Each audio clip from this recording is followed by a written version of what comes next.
Одоо өнөөдөр залуучууд нөгөө Netflix-аар Physical Asia гэдэг одоо нэвтрүүлэгүүдийг бүгдээрээ үзэж бас манай залуучууд маань Монголыг бол гадаадад сурталчилж байна.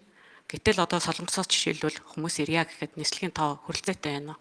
За энэ асуултыг асууя. За сая бол та бол Сеулийг асууж байгаа шүү. Энэ Сеул бол зундаа бол өдөрт 9 агаарын тээврийн компани 10-аас дээш нислэг хийж байгаа. Мят өдөртөө 5 удаа нисэж байгаа. Дотоодын 3 компани, тэгээ гадны одоо 7 компани нийлээд Сеул рүү бол зуны нислэгт бол өдөрт 10-аас дээш удаа нислэг хийж байгаа. Бус газрууд бол одоо 1-2 удаа нисэж байгаа гэдгийг бас хэлье. Тэгээд өөр нэмж тодруулах юм байвал хариулахад бэлэн байна.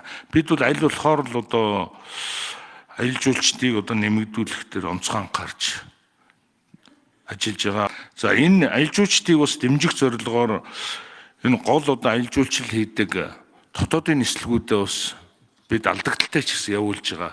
Ялангуяа өмнө говь, хөвсгөл, тэгээд ховд, баян үлгийгээд нэлээдгүй одоо зундаа бол нэлээд нэмж байгаа.